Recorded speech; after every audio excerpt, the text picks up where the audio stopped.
जरा इस वीडियो को देखिए।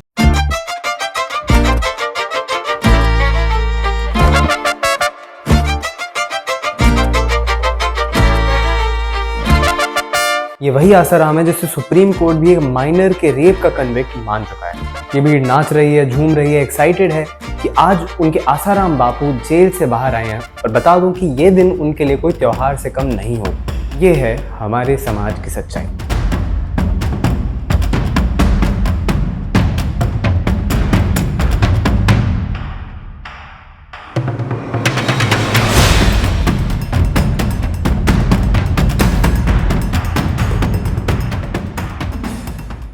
नाइनटीन 1941 के ब्रिटिश इंडिया और आज के पाकिस्तान में पैदा हुआ आसुमल थाउमल हरपलानी। आसुमल जब बड़ा हो रहा था तो उसके पिता के देहांत की वजह से वो ज्यादा पढ़ लिख नहीं पाया। बड़ा हुआ, जिम्मेदारियां संभाली और जब परिवार ने शादी करवाने की सोची तो शादी से सिर्फ 8 दिन पहले ही वो घर से भाग गया। परिवार के काफी मनाने के बाद वो वापस घर आया, लेकिन फिर भी उसका मन नहीं लगा और 23 साल की उम्र में उसने घर छोड़ एक आश्रम जाकर रहना शुरू कर दिया। और 1964 में इस लड़के के गुरु ने उसे नाम दिया आसाराम।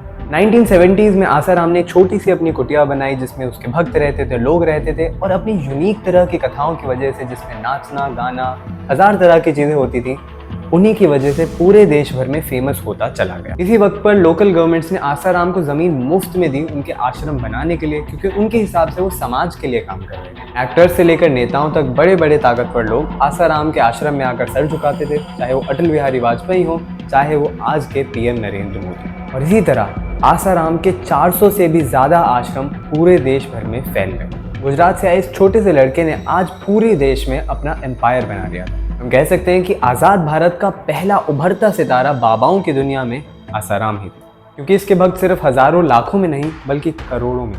इसी तरह से कई दशकों की ऐशो आराम की जिंदगी काटने के बाद आसाराम की जिंदगी में आया 2013 का साल, जब एक 16 साल की लड़की जो आसाराम के जोधपुर के आश्रम में रहती थी, वो पुलिस स्टेशन गई, FIR लिखने की मांग की और कहा आसाराम बापू ने मेरा रेप किया है। ये सुनकर पूरे पुलिस डिपार्टमेंट में दहशत फैल गई थी कि पूरे देश में पूजा जाने वाला ये बाबा ऐसी हरकत कैसे कर सकता है। मामला पहुंचा जोधपुर हाईकोर्ट, जहां जज, वकील, विटनेसेस सबको धमकियां मिली और 2 विटनेसेस को जान से मारा गया आसाराम और उसके गुंडों द्वारा। अप्रैल 2018 में जोधपुर कोर्ट ने इस दरिंदे को आजीवन कारावास की सजा सुनाई, कई सबूतों को मद्देनजर रखते हुए, जिसमें लड़की की मेडिकल रिपोर्ट्स, लड़की की स्टेटमेंट और कई सारे प्रूफ्स शामिल थे, इंक्लूडिंग आसाराम के खुद के मैसेजेस।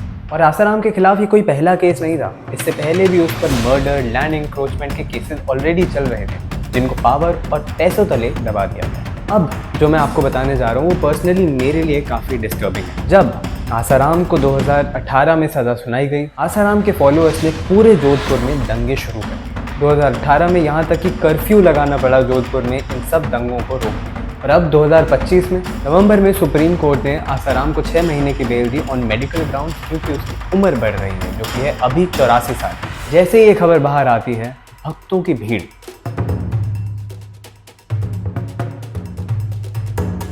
जेल के बाहर जमा हो जाती है और आसाराम बापू की जय के नारे लगाए जाते हैं। अब जरा एक और बाबा के बारे में बात करते हैं। सोशल मीडिया स्टार, हिंदू राष्ट्र के पोस्टर बॉय धीरेंद्र कृष्ण शास्त्री।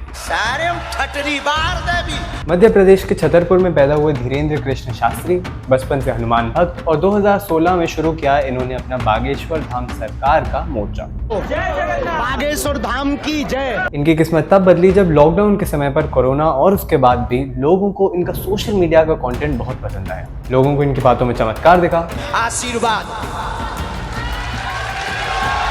बोल माइक से यही लिखा है, नहीं लिखा है, यही लिखा, और इन्हें बना दिया बाबा वर्ल्ड का नया स्टार। अपनी कथाओं के साथ ये चमत्कार करना, भूत भगाना और ऐसी कई सारी चीजें करते हैं और इसी तरीके से वो अपने आप को हनुमान जी का दूत बताते हैं। यूट्यूब पे करोड़ों व्यूज और यूथ के फेवरेट बाबा। और आज 2025 में इनकी हिंदू एकता पद यात्रा में लाखों की भीड़, इनकी कथाओं में लाखों की भीड़। ऊपर से देखने में सब चीजें काफी सिंपल और क्यूट सी लगती हैं, लेकिन इस चमत्कार के पीछे काफी चीज छुपी हुई है। 2023-24 में एक वीडियो वायरल हुआ जहां एक दलित भक्त आकर इनके पैर छूने की कोशिश करता है और ये अपने पैर ऊपर खींच लेते हैं। ये बस छूना नहीं है, मैं अछूत आदमी है, ना छू। बड़े गौर से आप सुनिएगा, हमने अपने आप के लिए कहा था। लेकिन फिर अभी 1 महीने पहले इनकी हिंदू एकता पद यात्रा में इन्होंने ही नारे लगवाए कि जात पात की करो विदाई, हम सब हिंदू भाई भाई।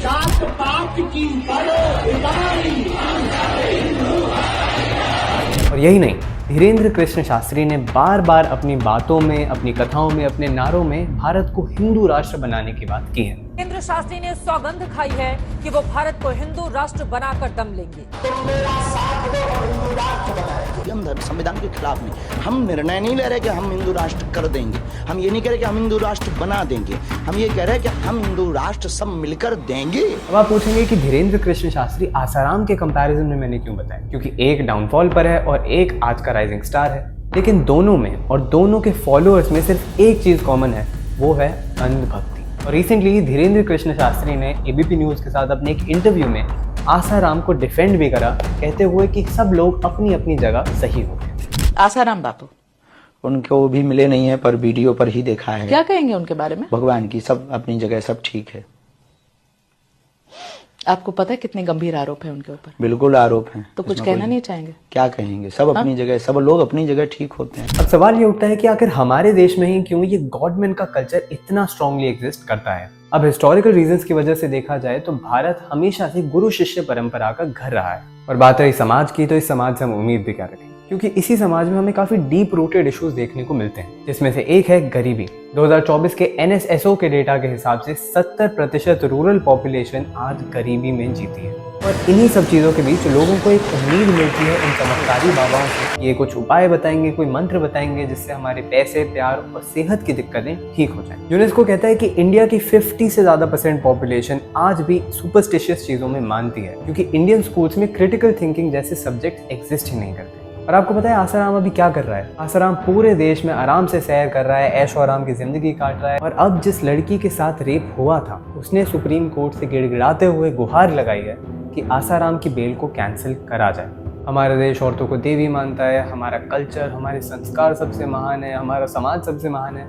ये रहे आपके संस्कार, ये रहे आपका समाज, और ये रहा आपका औरतों को देवी मानने का तरीका। सच कहूं तो उस रेप के बाद उस लड़की की इज्जत नहीं गई थी, इज्जत गई थी तो आसाराम की गई थी। इज्जत जा रही है तो उन लोगों की जा रही है जो आज भी अंधभक्ति में आसाराम जैसे लोगों को फॉलो करते हैं। मुझे पता है आज भी जब भी हम सोशल मीडिया पर अपने इंस्टाग्राम अकाउंट पर कोई वीडियो डालते हैं, और इस वीडियो के नीचे भी आपको लोग ऐसे मिल जाएंगे जो आसाराम को अपनी पूरी शिद्दत से, अपनी पूरी जान लगाकर डिफेंड करते हुए दिखेंगे। तब ये मेरा और आपका धर्म बनेगा कि हम ऐसे लोगों के अगेंस्ट स्टैंड लें, ऐसे लोगों को समझाएं कि क्यों आसाराम जैसे लोग समाज के लिए जहर हैं। ऐसी और इम्पैक्टफुल वीडियो के लिए subscribe the unedited media, specially if you are a Gen Z, because we are a startup run by the youth for the youth.